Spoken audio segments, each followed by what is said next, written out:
seorang mahasiswa bernama Yonasius Samatara, 24 tahun, ditangkap aparat Polsek Denpasar Timur pada Selasa 15 Agustus 2023 sebab pemuda ini nekat mencuri di kos Jalan Gadung Gang Mertenadi 13, Desa Sumerte, Kabupaten Denpasar Timur, Bali.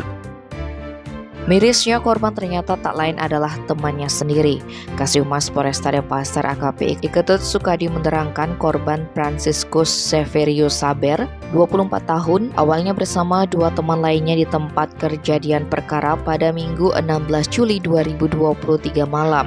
Hingga Senin 17 Juli 2023, sekitar pukul 3, pemuda yang juga berstatus mahasiswa itu pun tertidur.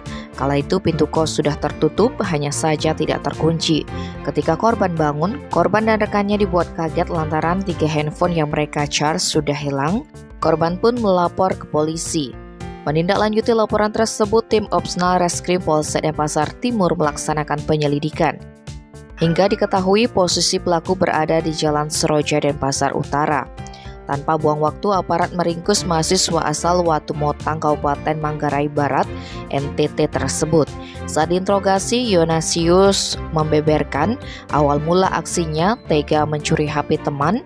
Awalnya mahasiswa ini sempat minum minuman beralkohol di kos temannya daerah Tohpati setelah bermain futsal. Usai mabuk, ia diantar oleh temannya sampai ke Pasar Kreneng. Setelah itu pelaku jalan kaki ke Jalan Gadung. Sesampainya di sana ia mendapati pintu kamar kos temannya yaitu korban tak dikunci dan langsung membukanya. Selain itu, Yonasius melihat 3 HP yang tengah di-charge. Mahasiswa nakal ini pun tega mencuri barang berharga milik temannya itu dan dibawa pulang ke kosnya di Jalan Seroja memakai jasa ojek online. Atas perbuatannya tersebut, Yonasius disangkakan pasal 363 KUHP tentang pencurian dengan pemberatan.